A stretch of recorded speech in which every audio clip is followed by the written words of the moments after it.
What if I told you most people wouldn't make it 48 hours if disaster struck tomorrow? Sounds harsh, but here's the reality. When chaos hits, panic doesn't care how much you've prepped. Today I'm sharing 20 critical steps you must take immediately after SHTF steps that could make all the difference. From securing your home to protecting your supplies and avoiding common mistakes, these are real strategies from real survival stories. Don't miss out, hit that subscribe button, and let's dive in. Have you noticed shortages or price spikes lately? Share your experience below. 1. Fortify your home, your first line of defense. When disaster strikes, your home becomes your sanctuary, and securing it should be your top priority. The moment you realize SHTF, lock every door and close every window. This isn't about paranoia, it's about protection. Think of your home as a fortress. The goal is to create a safe zone for you and your family, keeping potential threats out while giving you peace of mind inside. If you have spare boards or plywood, now is the time to use them. Board up windows, especially those on the ground floor, as they are the easiest entry points. Don't worry about making it look pretty, it just needs to hold. A few nails and a hammer can make all the difference between safety and vulnerability. Don't overlook sliding doors or basement windows. These are often weak spots that intruders can exploit. If you don't have boards, get creative. Use furniture like a couch or a dresser to block glass doors or other vulnerable areas. For those living in apartments, the strategy shifts slightly. Focus on securing your immediate unit. Lock all doors and windows and avoid shared spaces like hallways or balconies unless absolutely necessary. The key here is to create layers of security. The more barriers someone has to get through, the safer you are. Remember, this isn't about expecting the worst. It's about being prepared. You might feel a little over the top nailing wood over your windows today, but when panic spreads and people start acting out of desperation, you'll be glad you took these steps. In times of chaos, even those who never thought they'd break the law might do so. Don't let your home become an easy target. 2. Stay calm and take control. When chaos erupts, staying calm is easier said than done, but it's absolutely critical. Panic clouds judgment and leads to bad decisions, which can make an already dangerous situation even worse. The first thing you need to do is take a deep breath. Inhale through your nose, exhale through your mouth. Do it again. This simple act can help slow your racing thoughts and bring you back to the present moment. Once you've calmed your nerves, grab a notebook or any piece of paper you can find. Start writing down what you know, what you need, and what you should do next. This isn't about being dramatic, it's about staying in control. Writing things down helps clear the mental clutter and gives you a clear plan of action. Ask yourself, are the kids safe? Is everyone accounted for? Did you lock all the doors and windows? Write it all down and prioritize your tasks. Focus on one step at a time. Trying to handle everything at once will only lead to mistakes. If you're with others, talk to them calmly. Keep voices low and avoid shouting, as it can escalate fear. Reassure each other that you're in this together. If you have kids, give them just enough information to stay alert without overwhelming them. Children pick up on stress quickly, so it's important to keep your energy steady. If you're alone, don't hesitate to talk to yourself. It might feel strange, but it helps keep your mind sharp and focused. Ask yourself questions, make plans, and stay mentally active. Staying calm doesn't mean you're not scared. It means you're choosing not to let fear dictate your actions. And that choice can make all the difference between surviving and falling apart. 3. Shut off utilities, safety first. One of the most overlooked but critical steps after SHTF is turning off your utilities. Gas leaks and electrical surges can turn a bad situation into a catastrophic one. The moment you realize the grid might be compromised, head to your circuit breaker and shut off the main switch. This might feel drastic, but it's better to be safe than sorry. Why is this so important? A sudden power surge can fry your electronics, including critical devices like phones, radios, or backup batteries. By cutting the power, you're protecting these valuable resources for when you'll need them most. If your home uses natural gas, locate the gas valve and turn it off. Gas leaks are one of the deadliest risks during emergencies. Even a small spark can ignite a massive explosion. If you're not sure where your gas valve is, make it a priority to learn before the next crisis hits. Once you've turned off the utilities, double-check everything. Make sure no appliances are accidentally left running. Every bit of energy you save now can be a lifesaver later. If you have solar panels or a backup generator, carefully set them up only after confirming it's safe to do so. The goal here is control. You want to decide what stays on and what doesn't. Not the storm, not the blackout, and definitely not bad luck. By taking these steps, you're not just preventing potential disasters, you're also conserving resources for the long haul. 4. Reinforce every entry point. Securing your home doesn't stop at locking the doors. Once you've locked everything, it's time to go one step further and reinforce every entry point. This includes doors, windows, garage doors, basement hatches, and even attic access. Start by going room to room and checking every entrance. If you have deadbolts, use them. If you have security bars or window locks, now's the time to put them in place. Even simple measures like placing a chair under a doorknob can slow someone down. And that's the point. It's not about making your home impenetrable, it's about buying time. Pay special attention to your garage. A weak garage door can be a major vulnerability. If possible, reinforce it with a bar or additional locks. If you live in an apartment or condo, check shared walls and hallways. Make sure your immediate space is as secure as possible. Take a walk around the perimeter of your home if it's safe to do so. Look for anything that might have been overlooked, like an open window or an unlocked gate. The goal here is to create as many barriers as possible. In uncertain times, most people are looking for the path of least resistance. By making your home harder to access than the one next door, you're significantly reducing your risk. Once everything is secured, give it one final check. Don't assume something is locked, verify it. This extra step can make all the difference. 5. Identify and assess threats. Now that your home is secured and utilities are off, it's time to assess the situation. What kind of danger are you actually facing? Is there a fire nearby, flooding, looting? Knowing what's real versus imagined will help you prioritize your next steps. Start by using your senses. Look out a small crack in the window or peephole. Listen closely for sounds like sirens, screams, or even gunshots. These can give you a clearer picture of what's happening outside. If you have a battery-powered radio or a working phone, tune into local emergency broadcasts for updates. Not every SHTF scenario is the same. A blackout is different from a hurricane, which is different from civil unrest. Each comes with its own set of risks, and understanding what you're dealing with is crucial. Separate real threats from rumors. Just because someone says something doesn't make it true. Stay calm, stay quiet, and gather as much information as you can before making any decisions. Once you have a clear understanding of the situation, adjust your plan accordingly. Maybe you need to move to a safer part of the house. Maybe you need to prepare for a longer lockdown, or maybe things aren't as bad as they seem, and you can relax a little. The key here is to stay sharp and proactive. Knowing the truth gives you power, and in a survival situation, power is everything. So take stock, stay focused, and get ready for the next step. 6. Get a battery-powered radio, your lifeline to information. When the grid goes down, staying informed becomes a matter of survival. That's why one of the smartest moves you can make is grabbing a battery-powered radio. Forget about Wi-Fi or cell service. This old-school device can keep you connected to the outside world when everything else fails. A battery-powered or hand-crank radio might seem outdated, but it's a lifesaver in emergencies. These radios don't rely on modern infrastructure, so they'll work even when your phone or internet doesn't.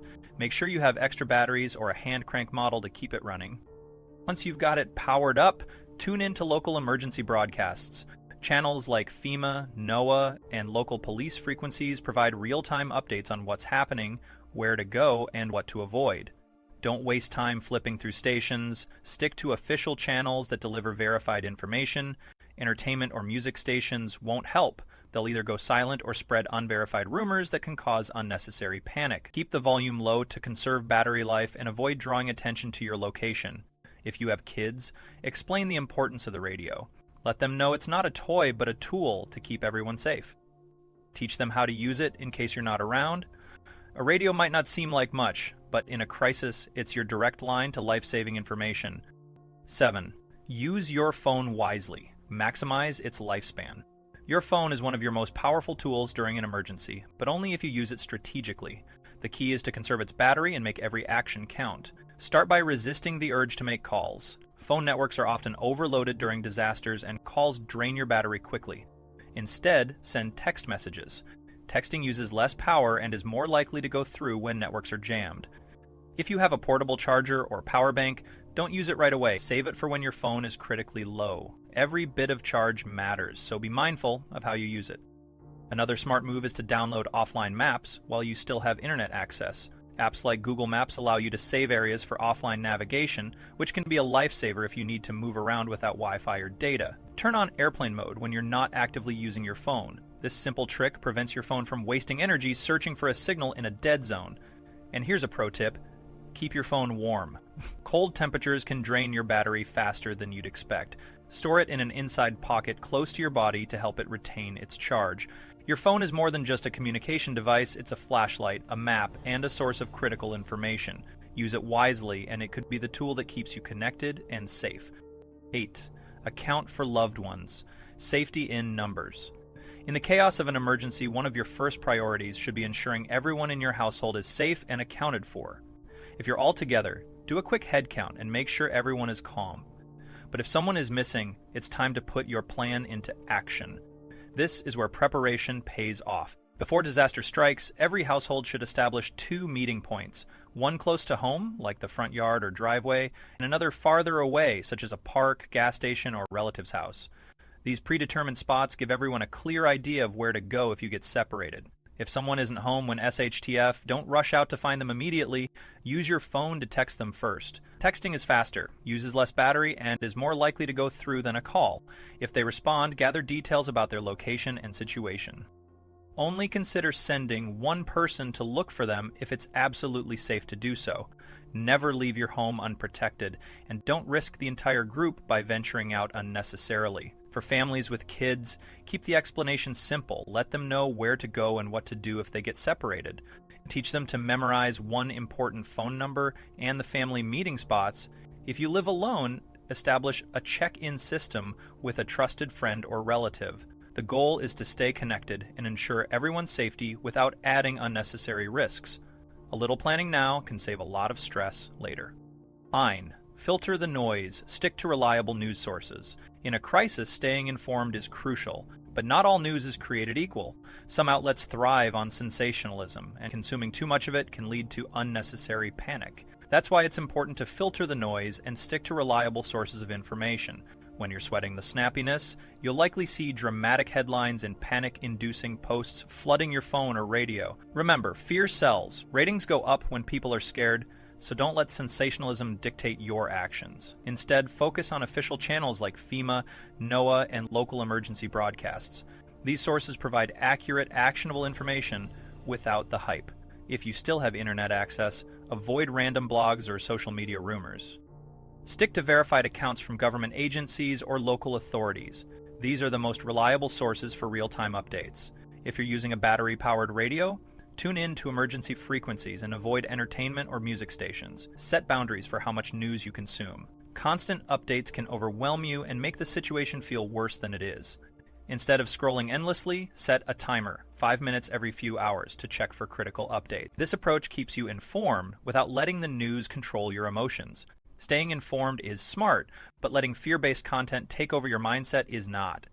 Choose your sources wisely and focus on information that helps you make better decisions. 10. Build a communication plan. Stay connected when it matters most.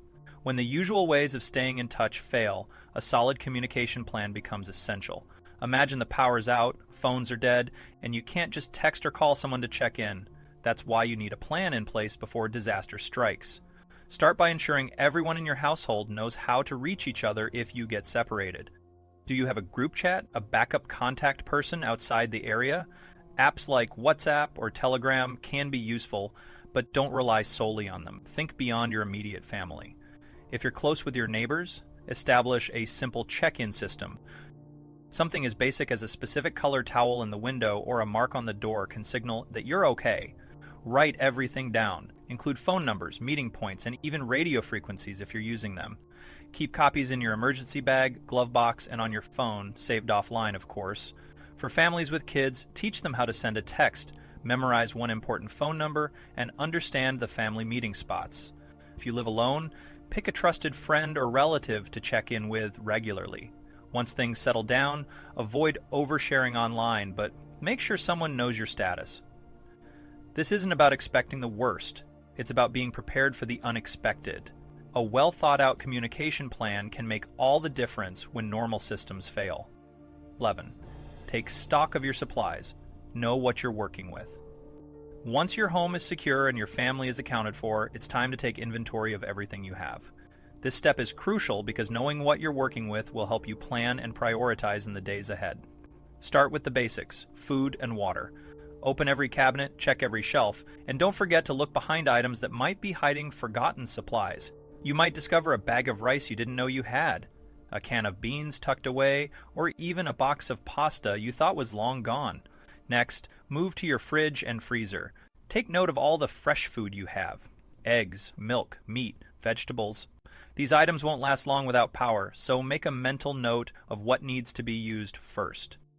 If you have a freezer, check for frozen meats or meals that can be cooked and eaten before they thaw. But food isn't the only thing you need to inventory. Don't overlook non-food essentials like medicine, first aid supplies, pet food, and baby items if you have little ones. These can be just as critical as food and water. Also check for fuel sources. Do you have propane tanks, gasoline for a generator, candles, or lighter fluid? These items can be lifesavers, especially if the power outage lasts longer than expected. Taking inventory isn't just about knowing what you have, it's about understanding how to use it wisely. Once you've assessed your supplies, you'll be better equipped to make decisions that keep you and your family safe and comfortable. 12. Ration wisely. Make every bite count. Now that you've taken stock of your supplies, the next step is to make them last.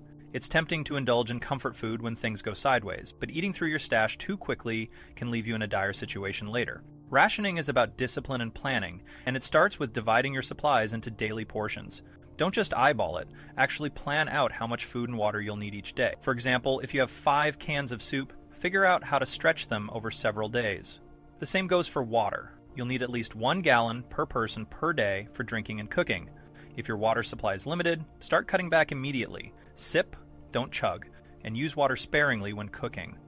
When it comes to meals, think creatively. If you have rice and a single can of tuna, make a large pot with extra water and any vegetables you can find. Stretching ingredients not only conserves your supplies, but also keeps everyone fed. Snacks like crackers, trail mix, or protein bars are great for quick energy boosts without wasting a full meal. Rationing isn't about deprivation, it's about survival. By planning your meals and portions carefully, you can ensure that your supplies last as long as possible, giving you a better chance of weathering the crisis. 13. Purify water. Don't take risks with your health. Water is essential for survival, but after SHTF, your water supply might not be as safe as it seems. Power outages can disrupt water treatment plants, and broken pipes can introduce harmful bacteria into the system.